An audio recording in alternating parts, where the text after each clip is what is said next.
Hello friends, welcome back to my channel Commerce Guru. Guru जी आप सभी का स्वागत करते हैं और उम्मीद करते हैं कि आपने ये चैनल सब्सक्राइब कर दिया होगा, वीडियो लाइक कर दिया होगा और ज्यादा से ज्यादा शेयर किया होगा। अगर नहीं किया तो किस चीज का वेट कर रहे हो? जल्दी से सब्सक्राइब करो, वीडियोस को लाइक करो और ज्यादा से ज्यादा दोस्तों में शेयर करो।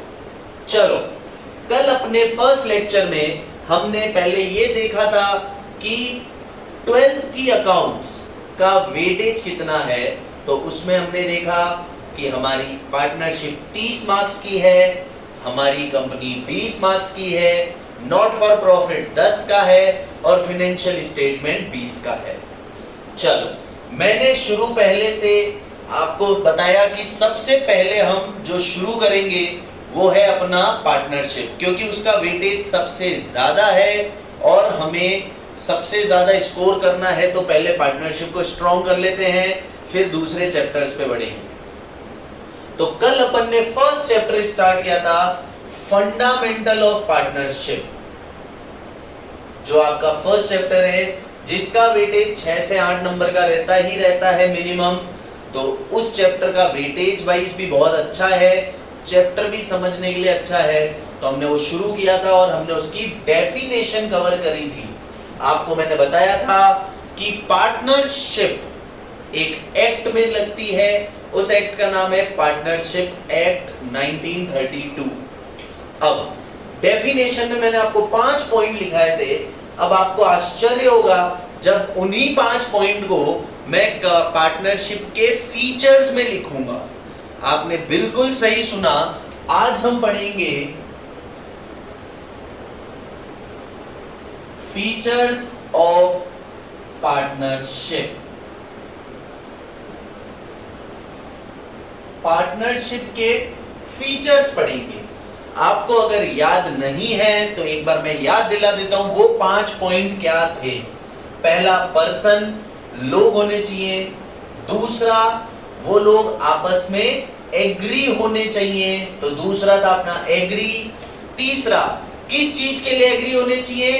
बिजनेस, तो तीसरा था बिजनेस। बिजनेस कौन सा? जो प्रॉफिट मोटिव से बनाया गया हो।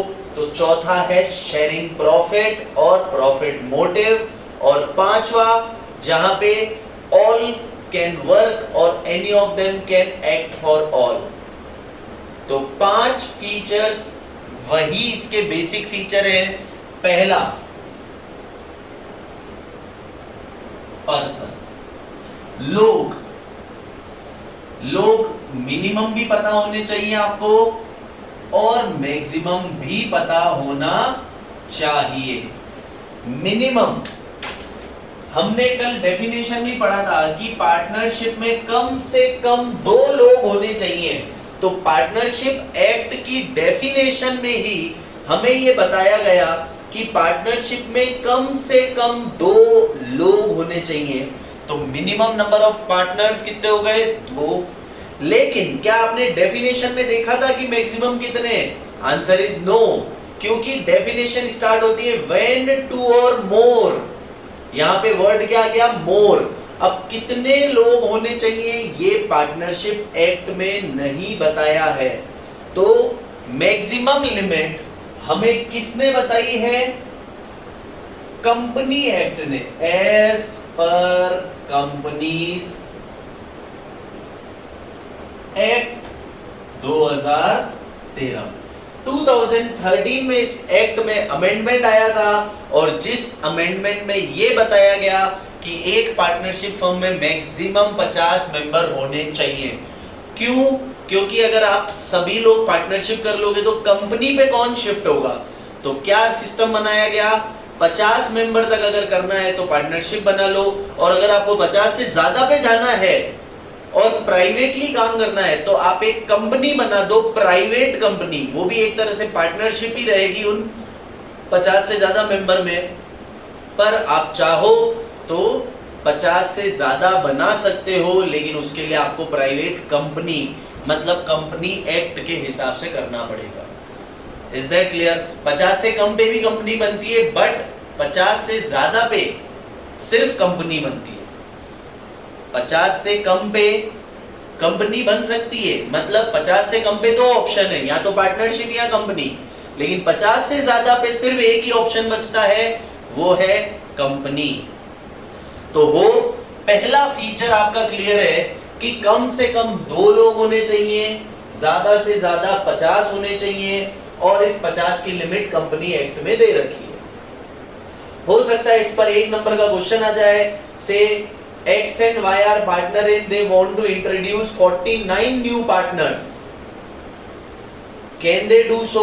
If not, then which act restrict?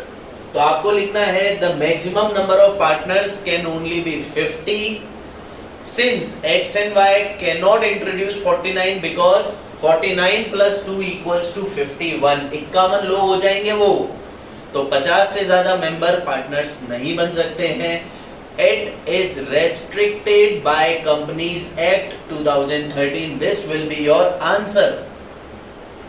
अब एक एक नंबर के भी इंपॉर्टेंट है, इसलिए हमें उस पर भी थोड़ा फोकस करना पड़ेगा। यहां तक क्लियर है दोस्तों? चलो, पहला फीचर था पर्सन। अब दूसरा फीचर है एग्रीमेंट। एग्री से बनता है एग्रीमेंट। तो पार्टनरशिप में 2 तरह के एग्रीमेंट वैलिड माने गए हैं। पहला, या तो आप ओरली एग्री कर लो, या आप रिटन लिखित में लिख दो। सर, हमको तो लगता था कि अगर आपने लिखित में नहीं लिखा है, means if there is no agreement in written, तो it is not valid. But friends, it is not correct. Oral agreement is also a valid agreement. दुनिया की कोई कानून ये नहीं बोल सकता कि अगर तुमने ओरली एग्री किया है तो तुम पार्टनर्स नहीं हो। You are partners. लेकिन जब दोनों पार्टनर्स में लड़ाई हो जाएगी किसी पॉइंट को लेके, क्योंकि देखो जहां पैसा है वहां लड़ाई होगी ही होगी, तो if there any dispute arises between the partners, any kind of dispute, then the case is settled by the court, और कोर्ट मांगता है लिखित। क्योंकि एक एग्जांपल लेता हूं, X और Y 2 पार्टनर्स थे।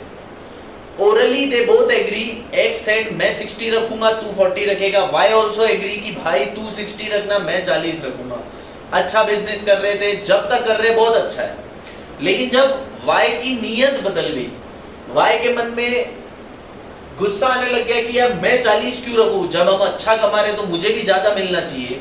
मान लो दोनों में लड़ाई हो गई, अगर केस कोर्ट में जाता है, अब कोर्ट में X जज को बोलेगा कि सर मैं 60 रखता हूं, Y 40 रखता है। वहां पर Y थोड़ा शातिर था, वो पलट गया और Y चिल्ला कर बोलने लगा कि जज साहब, X भाई साहब झूठ बोल रहे हैं, 60 मैं रखता हूं, 40 ये रखते हैं। इतने टाइम से इन्होंने मुझे धोखा दिया और 60 खुद लेने लग गए, इसलिए मैं आज आपके सामने अपील करता हूं कि आप न्याय करें। अब जज कंफ्यूज्ड, X बोले 60 मेरा, Y बोले 60 मेरा, तो जज किसकी सुनेगा, X की या Y की? तो जज सिंपल सा एक ऑर्डर निकालता है कि भाई लाओ, तुम्हारे बीच में कुछ अग्रीमेंट हुआ था। दोनों ने कहा हाँ अग्रीमेंट हुआ था, तो उसकी एक कॉपी मुझे दे दो। तो इतने में X बोलता है कि सर हमारा तो एग्रीमेंट ओरल था, और ओरल एग्रीमेंट तो वैलिड होता है। तो जज बोलता है oral agreement is a valid agreement, मैं मानता हूं ओरल वैलिड है, पर अभी जब तुम्हारे बीच में लड़ाई हुई तो मैं किसकी बात पर यकीन करूं कि X भाई साहब आप सही बोल रहे हो या Y भाई साहब आप सही बोल रहे हो? तो उस केस में जज क्या करेगा, जज निकालेगा provisions of partnership act. Partnership act, जो ये एक्ट के अंदर गवर्न होते हैं, पार्टनरशिप का कानून क्या बोलता है? और पार्टनरशिप का कानून बोलता है कि अगर पार्टनर्स ने लिखित में नहीं लिख रखा है, if there is no agreement in written, तो ट्रीट देम इक्वली, उन दोनों को बराबर मान लो। तो जज का फैसला क्या होगा, चूंकि तुम्हारे पास डीड नहीं है, एक रिटर्न एग्रीमेंट नहीं है, तो मेरे लिए तुम दोनों इक्वल हो, तो डिस्ट्रीब्यूट द प्रॉफिट इक्वली।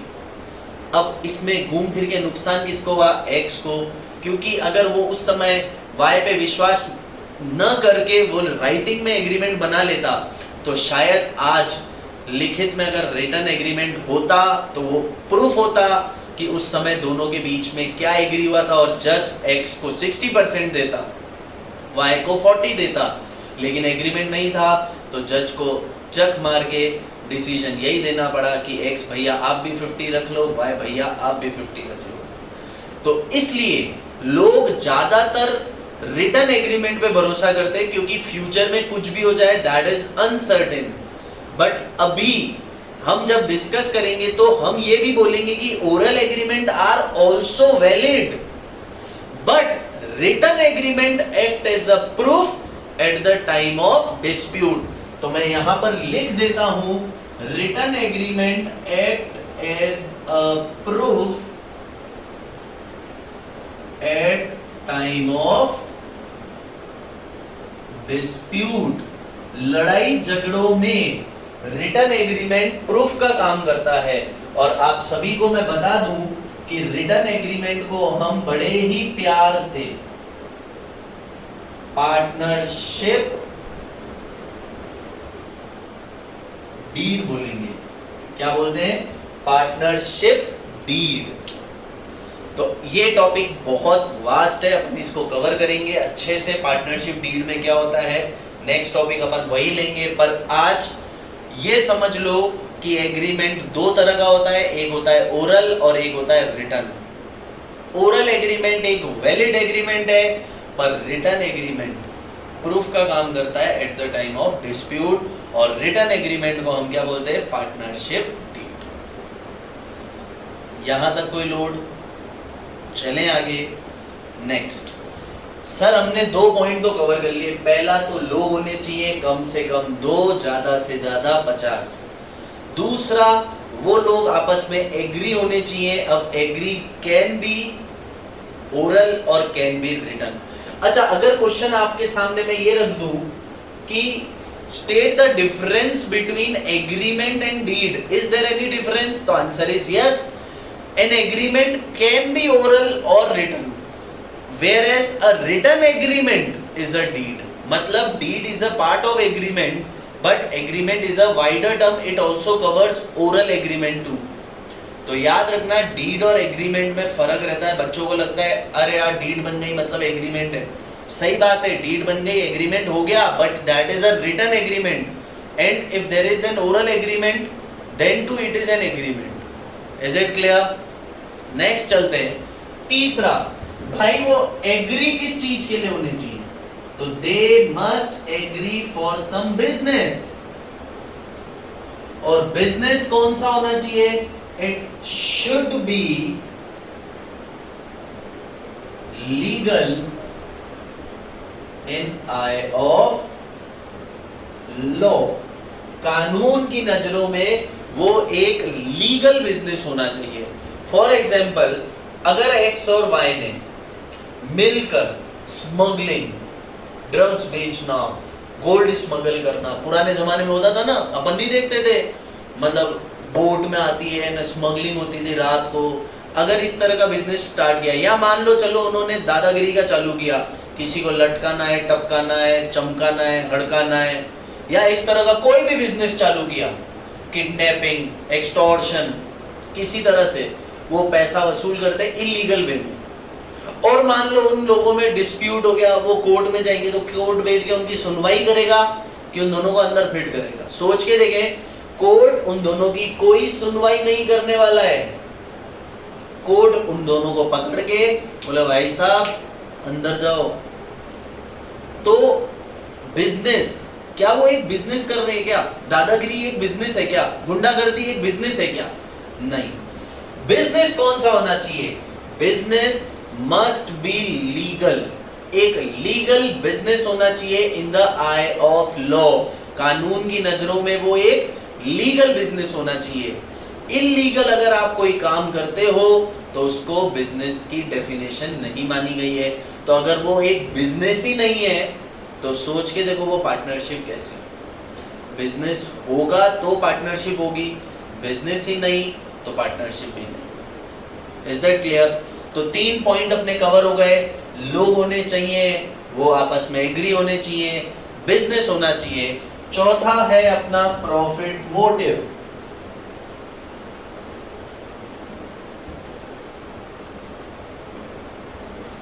इन लोगों का मोटिव क्या होना चाहिए? प्रॉफिट। अच्छा, प्रॉफिट मोटिव मतलब प्रॉफिट शेयरिंग होनी चाहिए। ऐसा नहीं होना चाहिए कि पार्टनर्स हैं, प्रॉफिट एक जना रख रहा है, लॉस एक जना रख रहा है। ऐसा हो सकता है क्या कि एक्स और वाई पार्टनर बने, एक्स ने बोला भाई जो भी प्रॉफिट होगा मेरा, जो भी लॉस होगा तेरा। ये कैसी पार्टनरशिप है?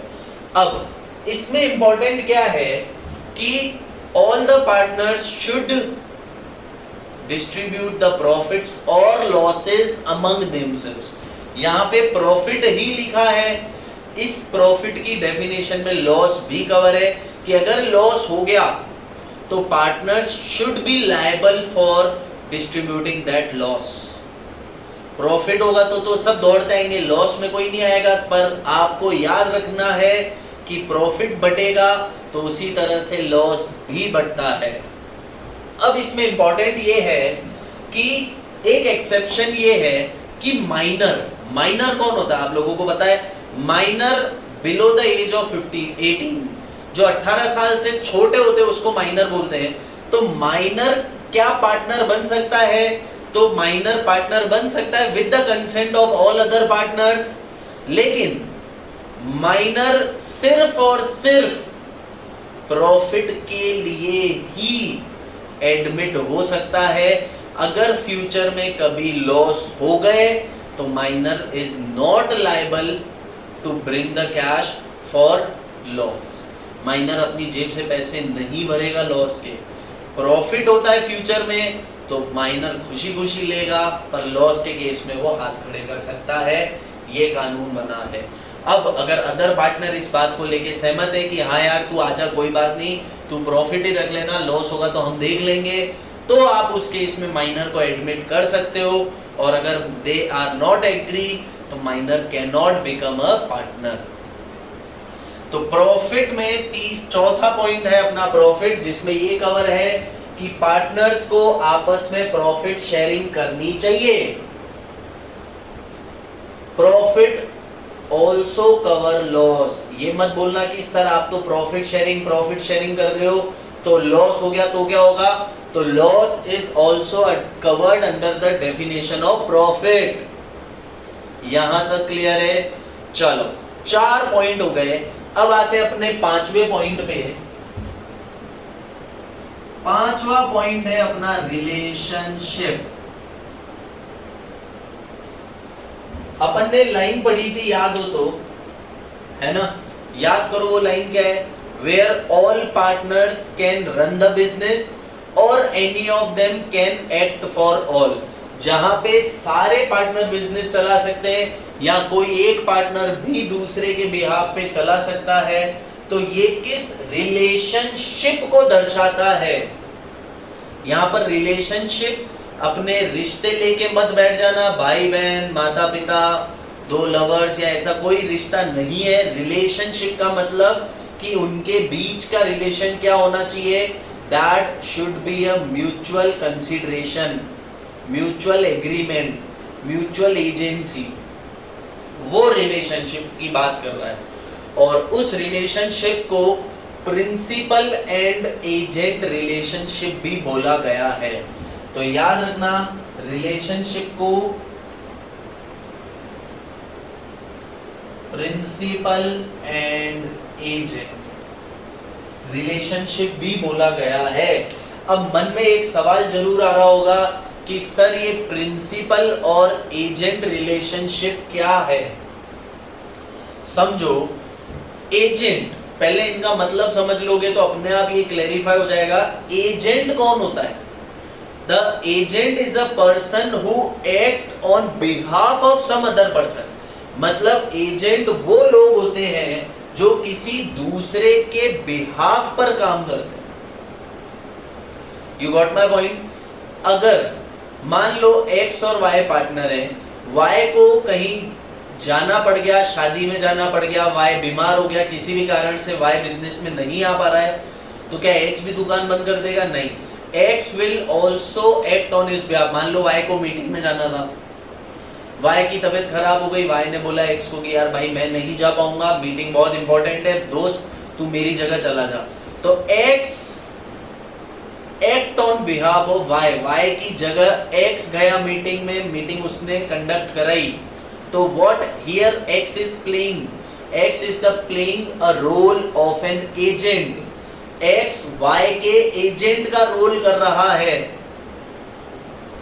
और वाई क्या कर रहा है? Y is acting as a principal, means जिसके बिहाफ पे कोई दूसरा पर्सन काम करता है। तो इसमें ये म्यूचुअल कंसीडरेशन चलता रहता है कि मेरी जगह तू चला जाना, तेरी जगह मैं काम कर लूंगा। आज फॉर एग्जांपल मान लो एक टीचर स्कूल में छुट्टी पे होता है तो पीरियड फ्री नहीं होता है, कोई दूसरा और टीचर आके उसकी जगह काम करता है। तो सिमिलरली पार्टनरशिप में भी यही होता है, अगर एक पार्टनर एब्सेंट है तो दूसरा उसकी जगह काम कर लेगा। तो what is this? This is a relationship of mutual agency, आपसी समझौता है, एक दूसरे को साथ में लेके चलते हैं, म्यूचुअल कंसीडरेशन। तो this is the relationship of partners. तो 5 पॉइंट अपन ने डेफिनेशन में कवर किए थे, चेक कर लो। पहला था पर्सन, मिनिमम 2 मैक्सिमम 50। दूसरा है एग्री, ओरल रिटर्न। तीसरा है बिजनेस, लीगल। चौथा है प्रॉफिट शेयरिंग। पांचवा है रिलेशन। अब ये पांचों डेफिनेशन में कवर थे। एक छठा फीचर और होता है, वो होता है liability. Now what is liability? Liability क्या होता है सर? समझो, लाइबिलिटी का मतलब पैसा चुकाना। आज पार्टनर्स की क्या लाइबिलिटी बनती है पैसे चुकाने को लेकर? जो पैसा हमें बाहर वालों को देना होता है, दैट इज कॉल्ड लाइबिलिटी। तो पार्टनर्स की क्या लाइबिलिटी बनती है? तो ये बोलता है कि अगर फर्म हेवी लॉसेज में जा रही है और फर्म को बहुत हेवी पैसा बाहर वालों को चुकाना है, तो वो पैसा लाने की लाइबिलिटी किसकी बनती है? पार्टनर्स की। अब क्या लॉसेज की कोई सीमा होती है? Is there any limit of losses? तो answer is no, because losses can be unlimited, कोई लिमिट नहीं होती है। सिंस लॉसेज अनलिमिटेड है, तो लॉसेज को पे ऑफ करने की लाइबिलिटी भी क्या होती है? अनलिमिटेड। इसलिए पार्टनरशिप में पार्टनर्स की लाइबिलिटी होती है अनलिमिटेड। सर आजकल तो लिमिटेड लाइबिलिटी की भी पार्टनरशिप आ गई है। Answer is yes, that is called as LLP, limited liability partnership. आज की तारीख में आप चाहो तो लिमिटेड लाइबिलिटी पार्टनरशिप बना सकते हो, पर उसमें फिर बहुत सारे रेस्ट्रिक्शंस हैं, वो अभी का टॉपिक नहीं है, होगा कभी तो I will cover that topic also कि व्हाट इज LLP। बट अभी के लिए हम उस टॉपिक को साइड में रखते हैं और नॉर्मल अगर समझ के देखें तो पार्टनरशिप की जो लाइबिलिटी होती है वो लाइबिलिटी लिमिटेड होती है, अनलिमिटेड होती है, क्योंकि पार्टनरशिप में लॉस की कोई लिमिट नहीं है। इसलिए उस लॉस को चुकाने के लिए पार्टनर्स की भी कोई लिमिट नहीं है। Is that clear? समझ में आया? तो ये कुछ फीचर्स हैं पार्टनरशिप के। Person, minimum 2 maximum 50। Agreement, oral, written. Written agreement proof का काम करते हैं at the time of dispute, और रिटन एग्रीमेंट को पार्टनरशिप डीड बोला जाता है। बिजनेस लीगल होना चाहिए, प्रॉफिट शेयरिंग होना चाहिए, रिलेशनशिप प्रिंसिपल और एजेंट की होनी चाहिए, और लाइबिलिटी अनलिमिटेड होनी चाहिए। तो these are some features of partnership. Have you got it? अब नेक्स्ट टॉपिक की तरफ बढ़ते हैं। तो नेक्स्ट टॉपिक अपन लेते हैं पार्टनरशिप डीड। क्लियर है? मैं ये बोर्ड रब कर रहा हूं। नेक्स्ट टॉपिक ले रहे हैं अपन partnership deed.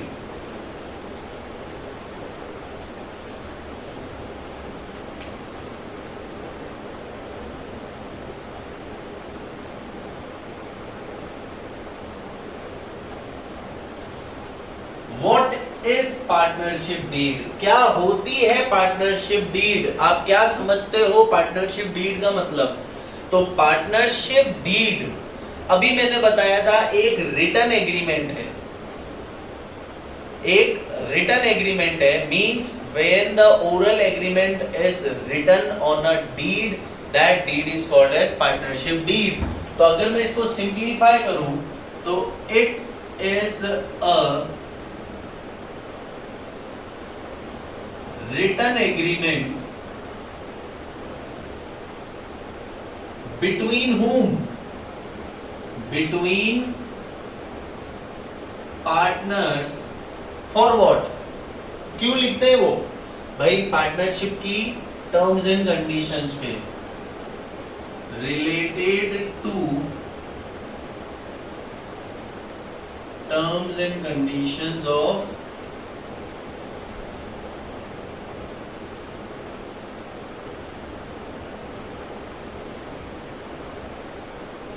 partnership. It is a written agreement between partners related to terms and conditions of partnership. मतलब पार्टनरशिप से रिलेटेड जो भी टर्म्स एंड कंडीशंस हैं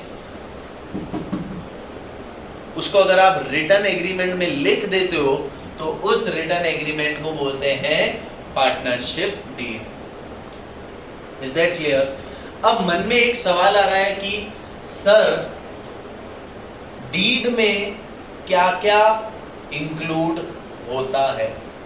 तो डीड में पार्टनर्स से रिलेटेड आइटम्स आएंगे, पार्टनर के नाम, उनके एड्रेस, उनके कॉन्टेक्ट नंबर, फर्म का नाम, फर्म का एड्रेस, कहां प्लेस ऑफ बिजनेस, आप कहां बिजनेस कर रहे हो, नेचर ऑफ बिजनेस, किस तरह का बिजनेस कर रहे हो, भाई आपके कपड़े की दुकान है, ज्वेलरी की दुकान है, किराना स्टोर है, आप एक कोई और बिजनेस कर रहे हो, मैन्युफैक्चरिंग का बिजनेस कर रहे हो, किस चीज का बिजनेस कर रहे हो आपको वो भी बताना पड़ेगा। फिर उसके बाद capital contributed by the partners, किस पार्टनर ने कितना पैसा लगाया, प्रॉफिट शेयरिंग रेशियो, पार्टनर्स के बीच में जो प्रॉफिट बटेगा वो किस रेशियो में बटेगा, 60 40 50 50 75 25, किस तरह से प्रॉफिट बटेगा। फिर उसके बाद आता है इंटरेस्ट ऑन कैपिटल कितना दिया जाएगा, इंटरेस्ट ऑन ड्रॉइंग कितना होगा, interest on loan advanced by the partner, मान लो पार्टनर ने फर्म को कुछ लोन दे रखा है तो उस लोन पे कितना इंटरेस्ट होगा। कोई पार्टनर अगर एक्टिवली रोज सुबह आता है 8 बजे, रात को 10 बजे तक काम कर रहा है तो सैलरी कितनी होगी, कमीशन कितना होगा। मान लो रेंट देना है किसी पार्टनर को तो किसी पार्टनर की बिल्डिंग में अगर अपन बिजनेस कर रहे हैं तो वो रेंट कितना होगा। हर चीज फ्रॉम 0 to 100 हर चीज आपको लिखनी पड़ेगी। भाई नया पार्टनर आएगा तो वो किस तरह से एडमिट होगा, क्या टर्म्स एंड कंडीशंस होगी, सभी पार्टनर की सहमति से आना चाहिए। वो गुडविल अपन आगे फ्यूचर में पढ़ेंगे, एडमिशन चैप्टर है, तो गुडविल के पैसे कितने लाएगा, गुडविल कैसे कैलकुलेट होगी, जब रिटायर होगा पार्टनर तो उसको गुडविल में कितना पैसा देंगे या उसको क्या क्या चीजें देंगे, ये सब चीजें पार्टनरशिप डीड में होती है। मतलब डीड में each and every point should be cover. क्यों कवर करना चाहिए, उसका रीजन है कि अगर फ्यूचर में कभी लड़ाई हो तो वी हैव अ प्रूफ कि भाई जब अपन ने एग्रीमेंट किया था तो अपने बीच में ये बात हुई थी।